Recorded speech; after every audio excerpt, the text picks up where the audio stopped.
Bonjour et bienvenue sur Radio Éveil AI. On espère que vous passez une excellente semaine. Aujourd'hui, on retrouve un auteur qui ne laisse jamais indifférent, Robert Greene. La dernière fois, on avait exploré les lois de la nature humaine. Cette fois, on change un peu de registre pour plonger dans un autre de ses gros livres, Mastery. Atteindre l'excellence en français. Notre objectif, comme d'habitude, c'est de décortiquer les idées clés, mais surtout de voir comment on peut les appliquer dans nos vies, quoi. Alors, prêt à explorer les secrets de la maîtrise? Ah oui, avec grand plaisir. Mastery, c'est vraiment une sorte de guide, hein, une cartographie pour atteindre l'excellence. Et Green commence par un truc fondamental, trouver sa vocation, ce qu'il appelle la tâche de vie. En gros, l'idée c'est qu'on a tous en nous une force unique, une sorte de boussole intérieure qui nous pousse vers notre but véritable. Une force intérieure, une tâche de vie. Bon, ça peut paraître un peu abstrait, non? Au premier abord. Je veux dire, comment Green rend ça concret? J'imagine que plein de gens se sentent complètement perdus, loin d'une vocation. C'est une très bonne remarque. Et justement, Green insiste. Cette force, elle n'est pas juste une idée en l'air. Elle prend racine dans nos penchants les plus profonds, souvent ceux de l'enfance. Il donne des exemples assez frappants, tu vois. Léonard de Vinci, gamin, il était obsédé par le dessin, par l'étude des plantes, des animaux. Marie Curie, elle était fascinée par les instruments scientifiques de son père. Bergman, par un petit cinématographe.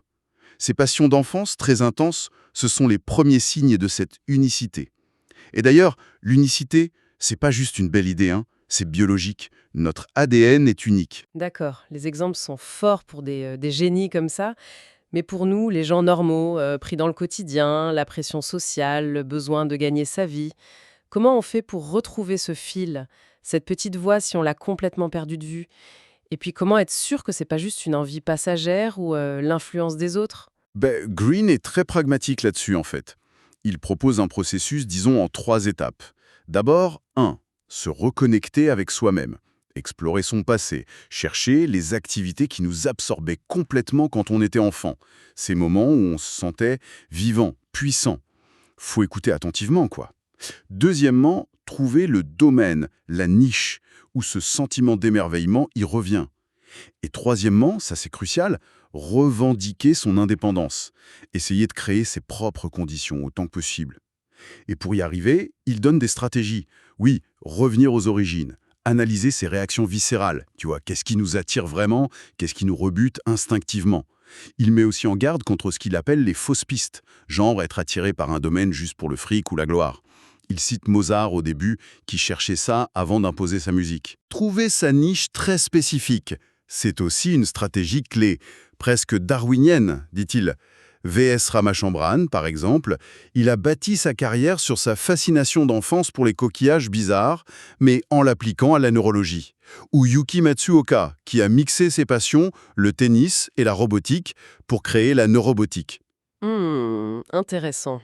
Et si on est surtout bloqué parce qu'on pense être nos limites, ce qu'on ne sait pas faire, ça paralyse souvent, non? Exactement. Et là, l'exemple de Temple Grandin qu'il cite est super parlant. Diagnostiquée autiste, elle aurait pu passer sa vie à essayer de devenir normale, mais non, elle a misé à fond sur ses forces uniques, sa pensée en images, son empathie incroyable avec les animaux. Elle n'a pas nié ses difficultés, mais elle a construit sur son terrain, pas celui des autres. La leçon, elle est forte. On ne devient pas maître en effaçant ses défauts, mais en amplifiant ses points forts. D'ailleurs, petite question comme ça pour nos auditeurs. Quelle activité d'enfance revenait tout le temps et procurait ce sentiment de puissance, de curiosité folle? La réponse, souvent, elle est là. Oui, bonne question à se poser. Ok, donc une fois qu'on a une direction, même si elle est encore un peu floue, Green dit qu'il faut passer à l'apprentissage. Un apprentissage intense, j'imagine. Mais pas n'importe comment. C'est ça.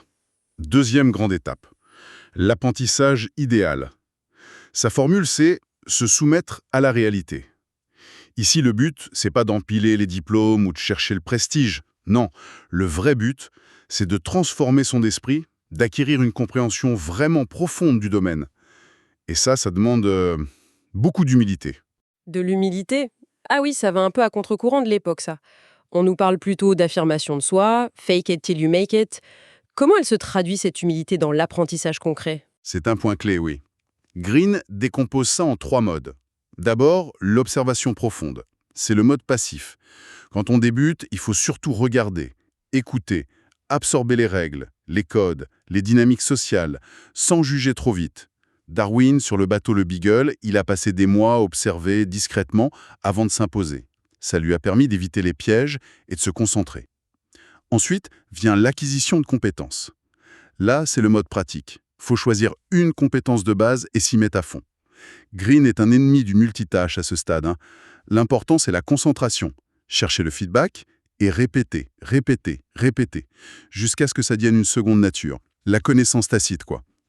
C'est le cycle des retours accélérés. On pratique, on s'améliore, ça devient plus intéressant, on pratique plus. Et enfin, seulement après, l'expérimentation, le mode actif. Là, on peut commencer à tester les limites, à adapter les choses, à mettre sa touche perso, et surtout à apprendre de ses erreurs. C'est là qu'on devient plus audacieux. D'accord, c'est clair. Application concrète. Un jeune qui sort des études, il hésite. Un stage super formateur mais quasi pas payé, ou un premier job bien payé mais moins stimulant. D'après Green, le choix est vite fait. Ah bah oui, sans aucune hésitation. Choisir l'apprentissage. L'objectif, c'est la transformation sur le long terme. Benjamin Franklin choisissait ses patrons en fonction des livres auxquels il aurait accès, pas du salaire. Martha Graham, la danseuse, elle vivait avec 3 fois rien pour pouvoir dédier toute son énergie à créer sa technique. Le vrai capital à ce stade, c'est la connaissance, la compétence. L'argent, ça vient après. Green propose aussi des stratégies pour rendre cet apprentissage plus efficace. Certaines sont un peu rudes, non? Je pense à celle qui dit aller vers la résistance et la douleur. Ça sonne presque maso. Comment il justifie ça? Pourquoi chercher la difficulté activement, ça aiderait? C'est contre-intuitif, c'est vrai, hein. Mais sa logique, c'est que c'est justement quand on se frotte à ce qui est dur, quand on pousse nos limites, que les neurones y créent les connexions les plus fortes. Le confort, ça mène à la stagnation. Il prend l'exemple de Bill Bradley, le basketteur. Il n'était pas super doué naturellement, alors il compensait par des heures d'entraînement en plus sur ses points faibles, et visualisait même le panier avec des poids aux chevilles. Ou John Keats, le poète. Il s'est forcé à écrire un poème immense, Undémon, 4000 vers. Pas parce qu'il se sentait prêt, mais pour se forcer à maîtriser la forme longue, même s'il a trouvé ça imparfait après. C'est l'effort intense qui forge la compétence, quoi. Une autre stratégie, c'est d'apprendre des échecs. Voir chaque raté, non pas comme une catastrophe, mais comme une info super utile. Henry Ford, il a planté plusieurs boîtes avant la Ford Motor Company. Chaque faillite lui a appris un truc. Il faut aussi chercher à élargir ses horizons, toujours. Comme Zora Neale Hurston, qui, malgré des conditions hyper difficiles, a jamais arrêté d'apprendre par elle-même. Et enfin, faire confiance au processus, même quand c'est galère.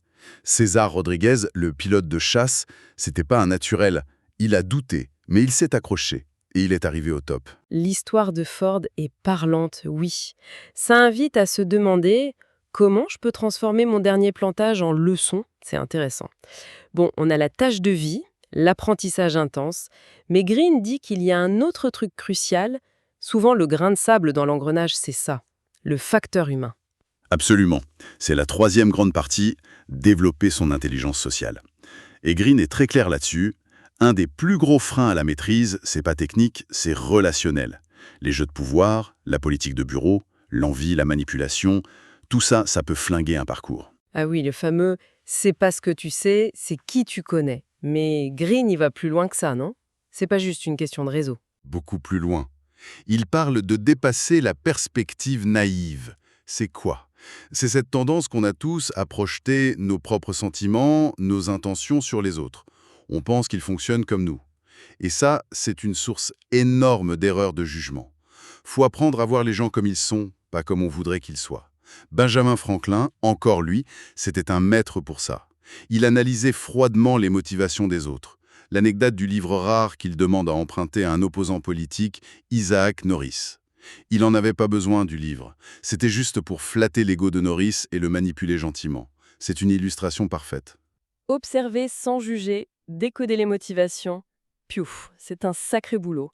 Surtout quand on est pris dans le feu de l'action au quotidien.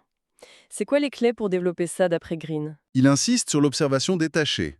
Regarder les actes plus que les mots, décrypter le langage du corps, cultiver une empathie tournée vers l'extérieur, essayer de comprendre leur point de vue, pas juste imposer le nôtre. Il identifie aussi les 7 réalités mortelles du jeu social.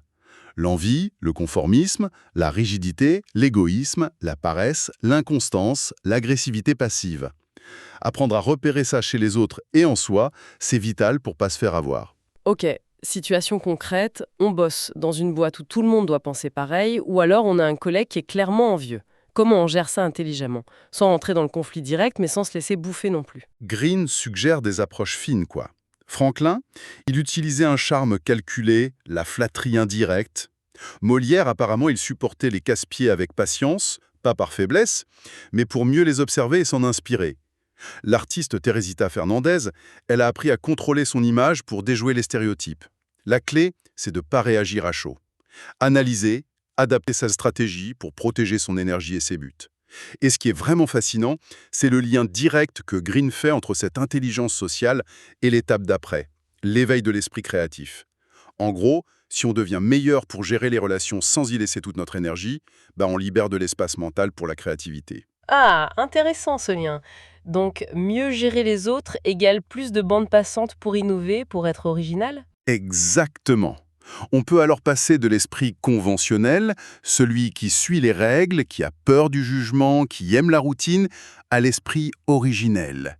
Celui qui retrouve la curiosité de l'enfance, la flexibilité, l'ouverture. Et pour stimuler cet esprit créatif, il donne des pistes. S'immerger à fond dans une tâche créative qui nous passionne. Cultiver la capacité négative dont parlait Keats, savoir rester dans le doute, l'incertitude, sans se jeter sur la première solution venue. Favoriser la sérendipité, et tu vois, comme Edison qui tombe sur l'idée du phonographe en bossant sur autre chose. Il insiste aussi beaucoup sur l'importance de changer volontairement de perspective. Voir les détails cachés, comme Léonard de Vinci, repérer les anomalies, ce qui cloche, comme les fondateurs de Google avec les moteurs de recherche de l'époque, ou Darwin avec les espèces, raisonner à partir de ce qui manque, comme Sherlock Holmes, ou changer carrément de point de vue, comme Ford qui s'inspire des abattoirs pour la chaîne de montage. Parfois, faut aussi savoir lâcher prise quand on bloque, laisser l'inconscient bosser. Einstein faisait ça, Wagner aussi. Changer de perspective, c'est vite dit. Comment on évite de juste réarranger nos propres idées préconçues? Comment on accède vraiment à une vision neuve? C'est là que l'immersion profonde dans le domaine, acquise pendant l'apprentissage, elle est cruciale. Elle donne la matière première pour voir les choses autrement. C'est pas de la pensée magique, hein. C'est recombiner des éléments qu'on connaît très bien, mais d'une façon nouvelle. La question à se poser quand on est bloqué, ça pourrait être « Et si j'étais quelqu'un d'un autre domaine, un enfant, un martien, comment je verrais ce problème ?» Excellente question pour se débloquer, oui. Et tout ce parcours, vocation, apprentissage, intelligence sociale, créativité, ça mène où à la fin? C'est quoi l'étape ultime pour Green? C'est la maîtrise, l'aboutissement, le moment où l'intuition et la raison fusionnent ensemble pour donner accès à une intelligence supérieure dans son domaine. Après des milliers d'heures d'immersion, de pratique, on développe ce qu'ils appellent un fingertip feel, un ressenti quasi physique, une intuition hyper profonde de son sujet. Ce ressenti, on en entend parler, oui, chez les grands experts, les sportifs, les artistes. Mais est-ce qu'il n'y a pas un risque de rendre ça mystique? Un truc inné, réservé à quelques chanceux? Comment Green décrit ça concrètement? Justement, il démystifie ça. Pour lui, cette intuition, c'est pas magique. C'est le produit direct du temps passé et surtout de la qualité de la concentration. Il cite Bobby Fischer aux échecs, qui sentait les dynamiques complexes, les navigateurs polynésiens qui lisaient l'océan et le ciel avec une précision folle, sans GPS, César Rodriguez, le pilote, qui finissait par sentir l'avion comme une partie de lui-même. Proust, il a mis 20 ans d'apprentissage acharné avant d'écrire La Recherche. C'est pas un don du ciel, c'est le fruit d'une immersion longue et intense. Et cette intuition, une fois qu'elle est là, elle remplace pas la raison. Elle fusionne avec. Et c'est cette fusion qui donne les super-pouvoirs de la maîtrise.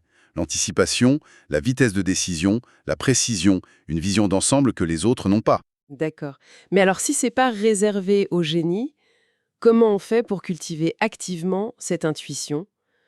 Au-delà de juste pratiquer beaucoup, il y a des stratégies spécifiques pour viser ce niveau. Oui, et elles sont la suite logique des étapes d'avant. Green suggère de continuer à se connecter à fond à son environnement, à ses outils, à la matière de son domaine, comme les navigateurs avec l'océan. De jouer sur ses forces uniques, de les pousser au max. Einstein pensait en images, Temple Grandin avec sa pensée visuelle et son empathie animale. Continuer à se transformer par la pratique délibérée, chercher toujours à affiner, comme Léonard qui étudiait l'anatomie pour mieux dessiner. Élargir sa vision pour voir le tout, comme Freddy Roach, l'entraîneur de boxe, qui a une vision globale du combat. Et parfois retourner aux origines de son intérêt pour tout synthétiser d'une façon nouvelle, comme Goethe entre littérature et science. Atteindre ce stade, selon Green, ça permettrait même de toucher du doigt une sorte de réalité plus profonde, de sentir comment tout est connecté. Un concept qu'on retrouve dans des traditions anciennes, le Tao, le Logos ou chez l'homme de la Renaissance. C'est une vision assez élevée de la maîtrise. Effectivement, si on devait résumer ce chemin qui est long et exigeant quand même. C'est un voyage en plusieurs grandes étapes, oui. Découvrir sa tâche de vie, unique, s'immerger dans un apprentissage profond, patient, développer une intelligence sociale fine pour naviguer le monde humain, libérer une créativité audacieuse par l'expérimentation, et enfin atteindre la maîtrise, cette fusion de l'intuition et de la raison. Ça demande du temps, c'est sûr, une discipline de fer, une vraie connexion à soi, mais Green soutient que c'est accessible, à condition de s'y engager vraiment, quoi. Merci beaucoup pour cette exploration, c'était vraiment riche et stimulant. Ça nous laisse avec une petite question pour la route, peut-être. Robert Greene suggère que la maîtrise, au-delà de juste devenir excellent dans un domaine, ça nous rapproche d'une perception plus fine de la réalité, de l'interconnexion des choses. Si on prend cette idée au sérieux, quel impact cette quête de maîtrise pourrait avoir? Pas seulement sur une carrière, mais sur notre façon de vivre, de comprendre le monde au quotidien. Voilà, une question à laisser mûrir. Si cette discussion vous a parlé, si vous avez lu Mastery ou si ça a suscité des réflexions, surtout n'hésitez pas à partager tout ça en commentaire. Vos retours, c'est non seulement super intéressant à lire pour nous, mais ça aide aussi beaucoup pour le référencement. Ça permet à d'autres de découvrir ces idées si elles vous ont plu. Au nom de toute l'équipe de Radio Éveil, un immense merci pour votre écoute. Si vous aimez ce qu'on fait, pensez à soutenir la chaîne. Un petit abonnement, un j'aime, un commentaire, c'est ça qui nous aide vraiment à continuer. On vous souhaite une excellente journée ou soirée et on vous dit à très bientôt pour une nouvelle exploration.